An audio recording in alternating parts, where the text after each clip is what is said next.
This doesn't happen often, but every once in a great while, I pick up a new game and immediately I understand that there's something special about it. A moment when the game's depth, complexity, artistic detail, musical direction, and gameplay loop all come together and hit what I consider to be a perfect resonant note. This tends to happen fairly early, within the first 1 to 2 hours of gameplay, and when it happens, I know that not only am I going to lose myself to it, but that it's going to become a massive hit with an extremely dedicated audience. I had this realization when I first tried Minecraft, Terraria, Stardew Valley, and now Core Keeper. If you've enjoyed any of those first 3 games, but especially if you've played and liked them all, you'll almost certainly love what's here as much as I do. The short way to describe Core Keeper is basically classic Legend of Zelda meets Terraria. You start the game next to the core you keep and proceed to start digging around. This leads to crafting supplies, which leads to tools and armor, which then leads to bosses. Those bosses lead to new armor, new tools, and subsequently new resources you can gather, which are defended by new enemies. As you engage in this cycle, you pick up new items, including crafting materials and special class-oriented armor from both exploring, looting, and also fighting the enemies that change with each biome. You also pick up items from the bosses you defeat, which you can then slot into the cores that make the game's namesake, and in turn receive rewards from the cores to either locate or summon your next boss. Some of the items dropped by bosses you can instead use to summon a vendor or trader by placing them inside of a sufficiently sized and furnished room. If this sounds familiar, there's a reason why I compared the game to Terraria. This, however, brings us to the base building, which is where you put the majority of the things you dig up to use. A lot of the game's progression is centrally tied to building increasingly sophisticated crafting stations, and at those stations you can make entirely decorative flooring and walls. This easily leads to the possibility of both mangled or sophisticated bases. That's not all though, as during your adventures you'll pick up both meat and plants which you can cook to not only keep yourself fed, but also gain beneficial buffs. The plants additionally drop seeds, which you can take the time to farm, and many of the crops can be used beyond cooking, for things such as potion or bomb crafting. Expansive as all of this is, you can still go deeper, because there are enough mechanical devices to automate things, like mining resources, sorting your base inventory, and building auto-smelting systems. It's also possible to collect up special flooring or tiles which are responsible for the spawning of enemies. Combine this with all of the automated systems you have the ability to construct, and it's possible to build entire mob grinders so you don't have to spend hours in the field trying to get special material drops. Add to this that there are 9 skills you level up by simply performing the actions which they govern, a la Skyrim-style leveling, and you end up with a large and expansive game with an exceptional amount of mechanical diversity. That being said, not everything is rosy. One of the game's primary weaknesses is its class system. Based on what gear you equip, you can specialize in different forms of combat. For instance, if you build all of your armor at the workbench, you'll more or less be a classic tank capable of taking more punishment than most. However, most of the armor sets in the game come in the form of drops from the enemies you battle. This means you can end up just not getting a piece of armor set due to simple bad luck. But far worse is how some of the classes are just flat unbalanced compared to the basic roles of melee and ranged. You see, the addition of the class system more or less happened late in the game's early access cycle, so as a result, the jobs that rely on magic are woefully underdeveloped. If you play as a caster who hurls fireballs, you'd expect to be a glass cannon, but many of the spells lack the damage output you would normally expect. Meanwhile, if you play Summoner, the game shipped to 1.0 with only 3 summons in the entire game start to finish.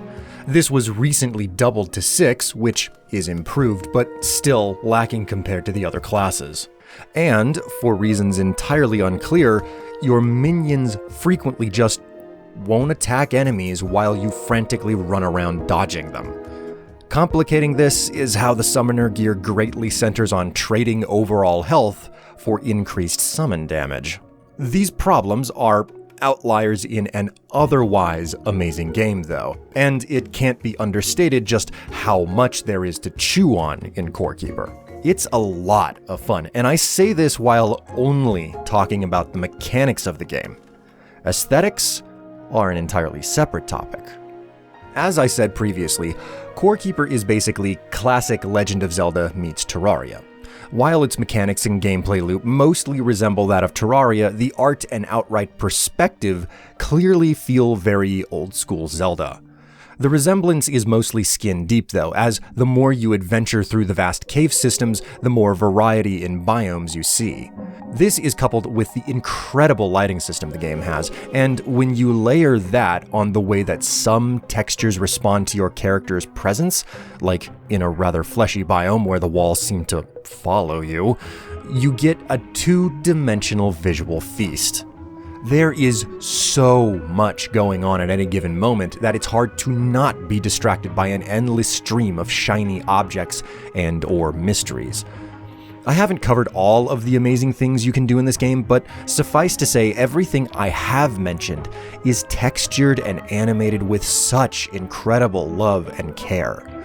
Being artistically beautiful is one thing, but there's also a directness in the visuals that really does leave little space for confusion. In other words, the art has not been overdone at the cost of making it hard to tell where you are, where your enemies sit, and where the treasures lie. Cohesive is the best way to describe Core Keeper's art direction. Beautiful without question, but most importantly, clear and cohesive. We're not quite done yet though, as there's one more thing that's worth writing home about, and that's music.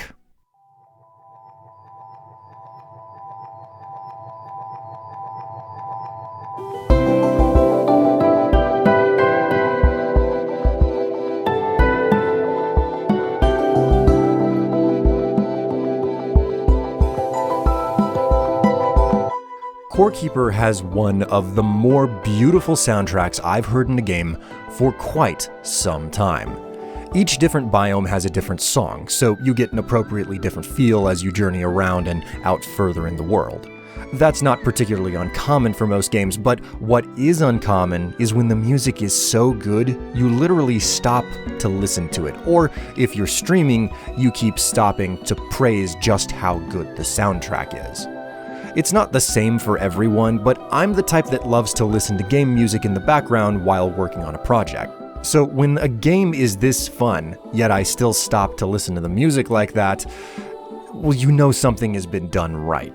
Suffice to say, Core Keeper is a game I can only give a glowing endorsement of.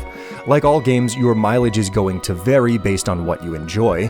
For instance, it wouldn't surprise me in the slightest if the gameplay loop gets too grindy for a lot of people. After all, you can only go so far before you get sick of just doing the same cycle of beat boss, upgrade base and gear, repeat. However, you don't have to finish a game to have a lot of fun with it either. I mean, my library is littered with games I never finished for no reason other than I got distracted by another game.